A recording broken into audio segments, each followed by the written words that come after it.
Olá, boa tarde.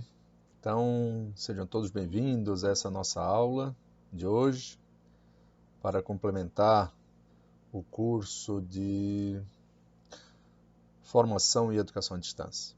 Hoje nós vamos falar um pouquinho sobre a introdução à oceanografia. Meu nome é Nuno Melo e esses são os meus contatos na tela. Então, a oceanografia nada mais é que o estudo dos oceanos e toda a sua dinâmica, né, que junto com ela nos apresenta.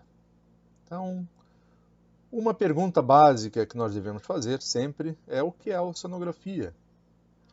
Então, nada mais é do que o estudo dos oceanos, seus ambientes e a vida dentro deles. Então, em que ela difere da biologia marinha?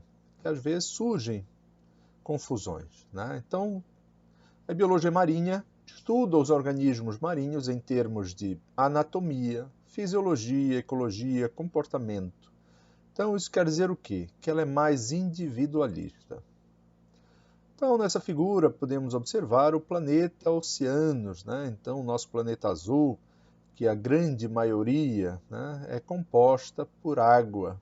E a água é refletida e vista do espaço pela coloração azul, um belo azul, né? Então, qual é a importância da oceanografia? Então, a oceanografia é o estudo dos oceanos, incluindo seus aspectos físicos, químicos, meteorológicos, geológicos e biológicos, né? Então, é uma ciência interdisciplinar. Podemos observar nessa figura 4 grandes ciências mães, né? A biologia, a química, a geologia e a física. E várias ciências intermediárias, como a bioquímica, a biofísica, a geofísica, a geoquímica. Então, a oceanografia integrando tudo isso passa a ser uma ciência interdisciplinar, né? Mostrando a sua grande capacidade. Nessa figura também podemos observar essa multidisciplinaridade que a oceanografia apresenta, onde aqui nesse primeiro podemos ver todas as interações dos oceanos, né? Então a circulação de Langmuir, as ondas internas, as ondas correntes de interação. Aqui nessa figura conseguimos ver também a interação entre os organismos, seus processos respiratórios, a subida e descida na coluna d'água. Nessa terceira figura conseguimos ver, por exemplo, a interação com o ambiente costeiro bem caracterizado, né? Então, a ciência a oceanografia é multidisciplinar. Então, dentro das ciências básicas que compõem a oceanografia, temos a oceanografia física, que é o estudo das propriedades físicas da água do mar, propriedades dinâmicas das massas d'água em escala espacial e temporal, e o processo que controla essas propriedades, né? Então, isso envolve as teorias, observações de campo, experimentos e modelagem também. Então, o laboratório de oceanografia física que é apresentado, né, conseguimos ver vários equipamentos importantes, né? Seja hidroacústica, seja utilizando vários sensores, né? Então, a oceanografia física é bem representada. Para caracterizar rapidamente, podemos ver um exemplo, né, da atuação da oceanografia física quando nós temos as marés de Cizígia e de Quadratura, né? As marés de Cizígia envolvidas principalmente na lua nova e na lua cheia, né? A importância da lua para essa maré de Cizígia, que são aquelas mais fortes, e as marés de Quadratura, né, chamadas também marés de quebra, que são aquelas mais leves, menos impactantes, né? Aqui podemos observar, de uma forma geral, os 3 grandes tipos de marés que nós temos, né? Então, marés diurnas, marés misturadas, marés semidiurnas. As marés diurnas em altas latitudes, as marés misturadas em latitudes médias e as semidiurnas em baixas latitudes, né? Então, na nossa região, nós temos as marés semidiurnas, né? Alterando, né? Oscilando 2 marés cheias, 2 marés vazantes ao longo de um ciclo de 24 horas, aproximadamente. Aqui também podemos observar, né, o pontilhado mais escuro na nossa região aqui. Isso quer dizer o quê? Que é uma macromaré, né? Então, um impacto forte de macromaré semidiurna, né, que aí a gente consegue perceber aqui no verde mais clarinho, semidiurna, mostrando realmente a importância da maré para o nosso ambiente. Aqui as principais correntes marinhas, né? Nos detemos aqui no Atlântico, né? Principalmente no Atlântico Sul. Temos a grande corrente sul-equatorial que chega, né? Vindo de África. Ela se divide em duas, uma corrente norte do Brasil e a outra corrente do Brasil, que são as principais correntes oceânicas que acabam circulando o nosso país. A oceanografia geológica, né, é importante, né, pois ele estuda a morfologia, a composição, a evolução do assoalho oceânico e seus sedimentos, no que diz respeito às condições físicas e químicas na coluna d'água. Produção, transporte, sedimentação de materiais são tópicos comuns desse estudo, né? Então, aqui também duas figuras que exemplificam o laboratório de oceanografia geológica, como nós podemos ver nessa figura. E aqui, para exemplificar estudos, né, nós vemos as placas oceânicas, né, então placas importantes, como a placa sul-americana, a placa caribenha, a placa de Nazca, muito importante, a placa do Pacífico, né? Então, quando nós observamos aqui, nós vemos que essa zona toda, né, que é uma zona de subducção, é caracterizado como círculo de fogo, né? Então, essa região é importante para nos apresentar áreas, né, ativas, né, onde podem ocorrer com mais intensidade terremotos, né? Então é preciso ter um pouco de cuidado nessas regiões aqui e observamos aqui que o Brasil está praticamente livre, né, dessa influência, pois não passa nenhuma placa, né, pelo seu continente, mas estamos na placa sul-americana. A oceanografia química, né? Então, é o estudo da origem e composição da água do mar, a sua relação entre os compostos químicos e como a química dos oceanos afeta ou também é afetada por fatores biológicos, geológicos e físicos, né? Então, aqui um exemplo do laboratório de oceanografia química, também é importante para a gente poder entender.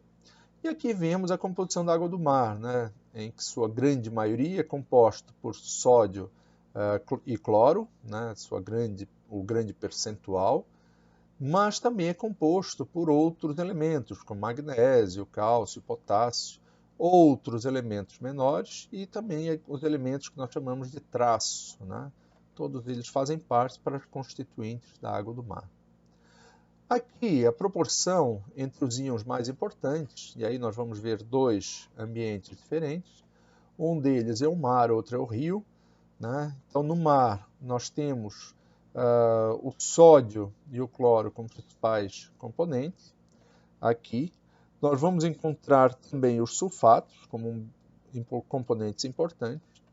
Já nos rios, nós vamos ter o bicarbonato como um grande percentual, o cálcio também, né, importante, os sulfatos e também as sílicas, né, como componentes importantes nos rios. Aqui, nessa figura, né, podemos ver que existem, segundo estimativas, 5 elevado à 19ª potência de quilos de sais dissolvidos, né? Então é um percentual realmente muito grande. E aqui o percentual, né, de cloro por litro de água. Já a oceanografia biológica, né, também alguns chamam de biologia marinha, é o estudo das comunidades pelágicas e bênticas dos oceanos especificamente, né, como a distribuição, mudança e história de vida dos organismos, é afetada pelos processos físicos, químicos e geológicos, né? Então aqui vemos o laboratório de oceanografia biológica, bem caracterizado, também estruturado e tudo mais. E aqui, para exemplificar, nós temos uma teia trófica marinha, né? Então aqui a base sempre são os produtores primários, né? Aqui temos o microplâncton, as bactérias, principalmente o bacterioplâncton, as macroalgas e o próprio detrito, né? Também importante dentro da teia alimentar marinha dos oceanos. Aqui temos os consumidores primários, né? E aí, como exemplo, temos copépodes, o crio, protistas, invertebrados bentônicos. Os consumidores secundários, né? E já encontramos, por exemplo, baleias, já encontramos zooplâncton carnívoro, lulas, peixes pelágicos e tudo mais. Os terciários, né? Já temos aqui, por exemplo, o pinguim, importante como um consumidor terciário, né? E por fim, nós vamos encontrar o quarto e o quinto nível, né, que já são predadores de topo de cadeia, né, principalmente aqui exemplificado pela orca, como um predador topo de cadeia. Essa transferência energética, né, então a gente pode estimar aproximadamente 10% de um nível trófico para outro. Né?